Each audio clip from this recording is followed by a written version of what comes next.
Baik, terima kasih pemirsa, masih di Damai Indonesiaku spesial Ramadan yang dengan tema yang sangat menarik sekali, mengenal Allah melalui kalamullah atau melalui kalamnya. Tadi guru-guru kita telah memberikan mukadimah yang sangat luar biasa. Nah, di segmen ini kita persilahkan untuk para jamaah mengajukan pertanyaan. Kami persilahkan yang pertama Pak Anas. Silakan, boleh berdiri Pak Anas, nanti insya Allah akan dijawab oleh guru-guru kita. Silakan. Assalamualaikum Ustadz Haris Hakam dan juga Ustadz Abdul Wahab. Tema kita kali ini adalah mengenal Allah melalui kalamnya. Kalam kita adalah Al-Quran. Bahasanya bahasa Arab. Dan fakta, kita orang Indonesia itu kebanyakan tidak tahu bahasa Arab. Nah, apakah mungkin bisa dikatakan kita ini orang yang nggak tahu bahasa Arab, yang nggak tahu artinya langsung, kita belum kenal sama Allah? Atau mungkin ada nggak cara lain, selain dengan Al-Quran kita bisa kenal Allah? Itu mungkin, para Ustadz. Syukran. Baik, terima kasih Pak Anas. Sedikit mereview tadi yang ditanyakan oleh jamaah kita, bagaimana Al-Quran kita ini identik dengan bahasa Arab dan sejauh ini kita tidak banyak yang bisa memahami bahasa Arab. Nah, apakah itu sudah bisa dikatakan dan bisa kita mengenal Allah melalui kalamnya, Kiai? Silakan, Kiai. Baik, terima kasih. Bapak Ibu sekalian yang berbahagia, Inna ja'alnahu Qur'anan Arabiyyan. Sesungguhnya kami turunkan Al-Quran dalam bahasa Arab itu, Allah sudah bisa mengukur. Walaupun bukan orang Arab, kalau dia mau belajar pasti bisa. Dulu saya pernah di Tebuireng, ya, di pesantren Tebuireng itu. Salah seorang kiai di situ, Kiai Idris Kamali itu kalau khutbah itu pakai bahasa Arab full gitu loh. Maka selesai khutbah, anak Jakarta kan rada-rada ya Bu ya. Ya anak Jakarta sama ini juga nih Bogor juga rada-rada juga. Maksudnya rada-rada anak muda dia berani nanya. Yai menopo panjenengan khutbah ngagem basa Jawa sedaya. Niki kata saking Jakarta boten ngertos. Ibu paham itu tadi bahasa itu? Ah ini terjemahannya di bawah yang nggak jelas. Ya. Pak Yai tadi khutbahnya pakai bahasa Arab semua. Kami dari Jakarta itu nggak ngerti. Apa jawaban Kiai Idris Kamali? Salai sirak. Salahmu sendiri. Kenapa tidak mau belajar? Karena waqad yassarnal Qur'an. Sungguh kami permudah Al-Quran. Ibu kan pernah lihat kan viralnya orang nggak bisa ngomong, tapi ketika dia baca Al-Quran bisa. Yang tuli, yang bisu saja bisa. Dari lantaran Allah mengatakan wa innalahu lahafizun, kami yang menjaganya. Kita alhamdulillah tidak bisu, maka sebenarnya ketika kita tidak paham satu jawabannya. Apa Bu? Halo, hadiahnya umrah nih. Nanti saya tunggu di Jeddah. Karena saya enggak mau belajar. Nah sekarang ini udah dipermudah lagi. Teknologinya sudah ada, mushafnya sudah enggak perlu menghafal Al-Quran. Mushafnya sudah dicetak. Enggak perlu lagi belajar bahasa Arab, sudah ada terjemahannya.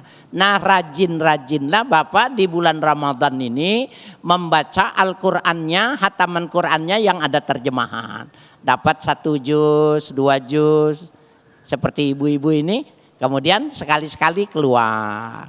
Ibu di karangan sahabat Nabi ketika dia terpaut oleh satu ayat, maka satu ayat itu diulang-ulang dari sholat isya sampai sholat subuh. Dibaca lagi satu ayat. Kenapa? Semakin didalami semakin banyak mutiaranya. Semakin didalami semakin banyak mutiara. Diulang-ulang, enggak apa-apa.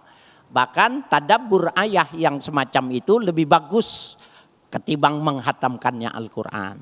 Tapi di Ramadan ini dua-duanya, membacanya juga dan memahaminya juga. Jadi saya ingin mengatakan kepada penanya, ayo seperti saya ini yang kurang rajin, saya di Ramadan ini waktunya minta supaya kita lebih rajin untuk sama-sama bisa belajar lagi. Bisa kok, sebisa mungkin. Saya kasih semangat nih sama yang bertanya. Saya sudah umur di atas 40 tahun, sudah punya anak 2, saya baru belajar agama. Karena saya dulu pengacara. Selesai kuliah saya jadi pengacara. Duit saya banyak, orang takut sama saya. Tapi saya sekarang ini Bapak Ibu sekalian saya belajar. Jadi umurnya sudah di atas 40, sudah punya anak 2. Jadi kalau saya mau belajar, kita mau belajar, insya Allah bisa. Baik, terima kasih Kiai Haji Harisaka. Mungkin bisa dikuatkan oleh Kiai Haji Abdul Wahab berkaitan dengan kalamullah yang ada yang mengatakan bahwa Al-Quran ini hidup ketika ada orang yang tidak memahami Al-Quran. Tapi ketika membacanya itu tidak jarang meneteskan air mata. Nah mungkin bisa dijelaskan mengenai kalamullah ini hidup. Fadhal Yai. Baik, Al-Quran itu satu-satunya mukjizat Nabi yang masih ada hingga saat ini. Nabi Sulaiman itu punya mukjizat, bisa bicara dengan hewan, tapi mukjizat itu sudah tidak ada.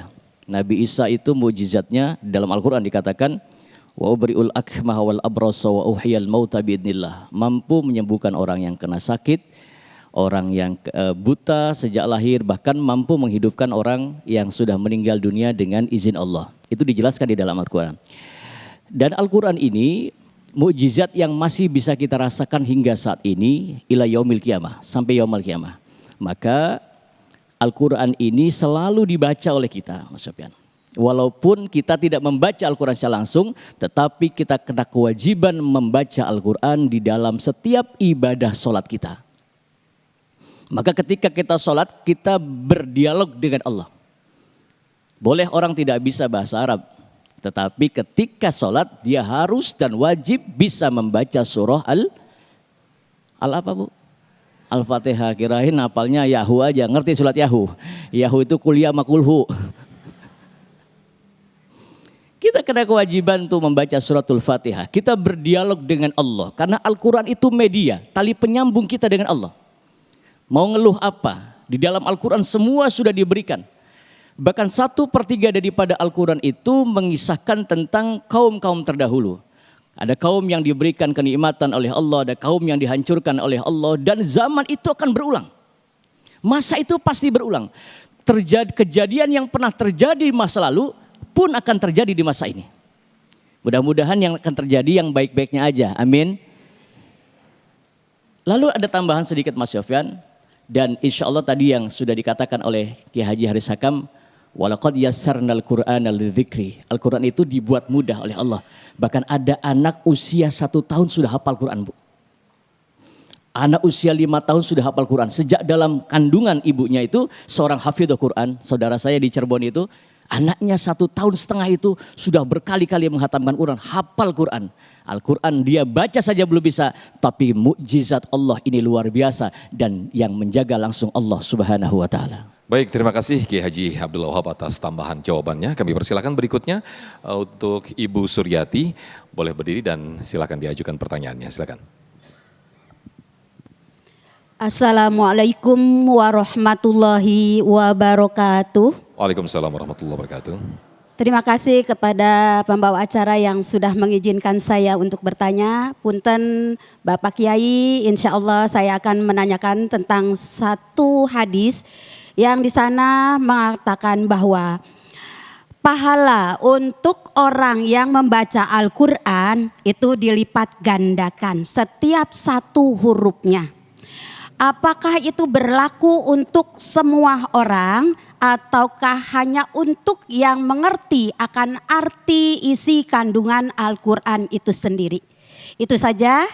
Mohon maaf lahir batin. Wassalamualaikum warahmatullahi wabarakatuh. Waalaikumsalam. Terima kasih Ibu Suryati atas pertanyaannya. Silakan Kiai Haji Haris Hakam bisa dijawab. Baik Ibu, Bapak dan para pemirsa dimanapun Anda berada. Allah Subhanahu wa taala mengatakan, ya, Allah berfirman, man jaa bil hasanati falahu asyru amsalihha. Barang siapa yang mengerjakan satu kebaikan itu 10 ila sab'ami'ati di'fin, sampai 700 lipat. Ila ad'afan kasira, sampai lipatan-lipatan yang bilangannya banyak sekali. La ya'lamuha illallah, yang tidak dapat diketahui berapa angkanya, bilangannya itu kecuali Allah saja. Nah, jadi itu hadis itu, ayat dan hadis itu penjelasannya itu berlaku secara umum. Hanya kita tidak tahu, kita sekurang-kurangnya 10. Bisa jadi 20, bisa jadi 30, 40, bisa jadi 100, 200, la ya'lamuha illallah. Kita nggak bisa menentukan berapa kita, 10, 20, 100 atau 200, 1000 atau 2000 illallah. Jadi yang penting buat kita baca saja.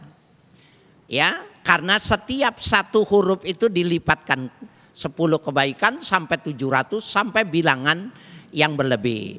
Tentunya yang bisa membaca dengan yang bisa menerjemahkan itu berbeda.